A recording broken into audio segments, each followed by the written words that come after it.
Okay, we're going to talk about exponents and radicals. I want you to type these into your calculator. And you may know the answer to some of these. In fact, most students, I find, get this one right. Go ahead and type them in your calculator. Stop the video. Type them in. You may be surprised.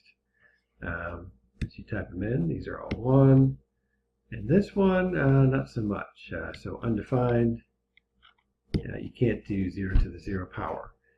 Let's just talk about this, why this might be true. So just to make more sense, I want you to see a pattern. Math is all about patterns. 2 to the third power is 8. 2 to the second power is 4.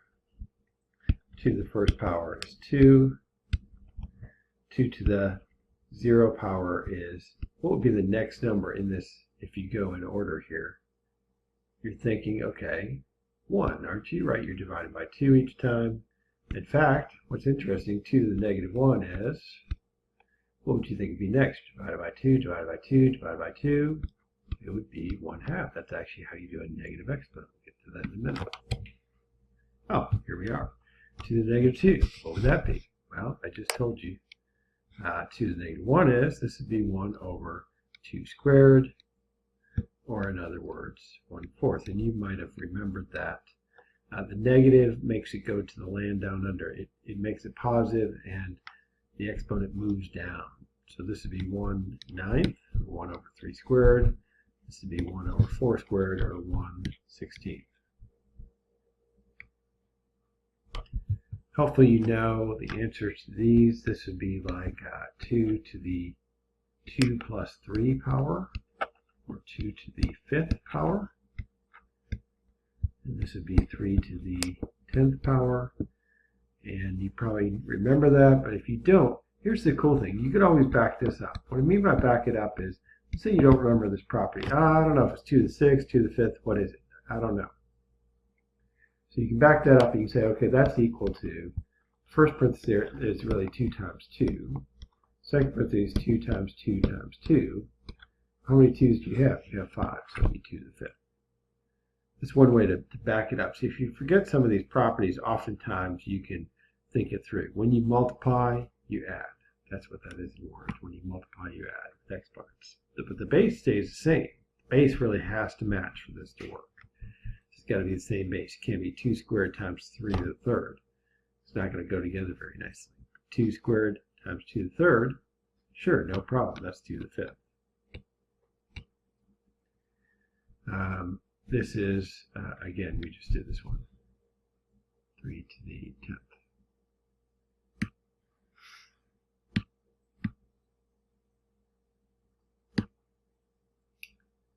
Okay, so guess what the answers will be. So this one is a little different. You might remember this one. This would be 2 to the 2 times 3, or 2 to the 6th. This is x to the 20th. Again, if you needed to, you could always back that up. You could say this is really 2 squared times 2 squared times 2 squared. What do? You add those exponents. 2 plus 2 plus 2 is 6. It works out also that way. So when you have a power of a power, you multiply. Power of power, you multiply. So really this section really gets hard. You start combining things, maybe using parentheses. It can get a little difficult here. So what's being squared? Not just the x, but also the 3. So this would be 9x squared. What's being squared? Not just the 2, but also the 3. So this would be, this would be equal to 2 squared over 3 squared, or in other words, 4x. Here to this to negative 2 power. So the first thing I would do is get rid of that nasty negative exponent. So I'd keep the fraction inside of there. I'm going to write it to the positive 2. To do that, the 2 has to come down and the 3 has to move up. So they're going to change spots there. So it really kind of does the reciprocal in a way. It's another way of thinking about this, and we just learned how to do this kind of problem. This would be 9/4. And here, be really careful. This is the one that gets students oftentimes. They kind of get these, and then they get to this. They say, oh, this is the 3x, the negative 2 moves down, this one moves up. Well, what's being put to that power? Really just x to the negative 2 is being put to the power of negative 2, the x is, and y to the negative 3, really not the x there. So the 3 and the x really stay where they are. This x is going to move down. So you got x to the negative 2. I'm sorry, x to the positive 2 now. And this will be y to the third.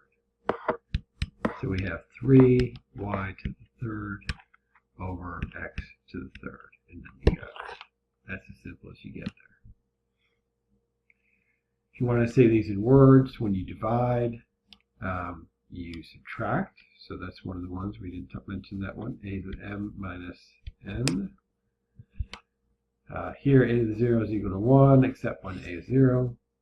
Negative exponent goes to the land down under, 1 over a to the n. Both of those are the power of n, so that would be a to the m, b to the m. Here, again, we talked about that one, a to the nth over b to the nth. What's the value of a squared? It's really a squared. A squared is always positive, and that's always positive. So those are very similar. Those are the same. And here, a to the m plus n. So those are the properties formally written. Let's do a couple practice problems and we'll be ready to go. So negative 5 squared, be careful about this one. This always messes the students up. If you type in your calculator correctly with parentheses, you'll get it right. This one is going to be the negative and the 5 is being squared because it's inside the parentheses, so this would be positive 25. Whereas here, the only thing being squared is the 5, not the negative. So this would be negative 25.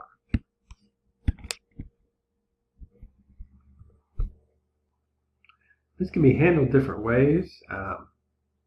First thing I might do is get rid of the negative exponents. This is why a lot of students do this one. So we say 2 to the 5th, or that moved up. And this one's going to move down, so over 2 to the 3rd. And then 2 to the 5th over 2 to the 3rd is really 2 to the 5 minus 3, or 2 to the 2nd power, or 4. You just write that as 4. Here we got a negative exponent. I like to deal with that first, so I'm going to write this as 1 over that to the 3rd power. And so this would be equal to negative 1/8. Here we have a negative power rule, so this would be 3 to the negative 4. We know that that's equal to 1 over 3 to the 4th, or 1 over 81 if you multiply that out. 3 times 3 times 3 times 3.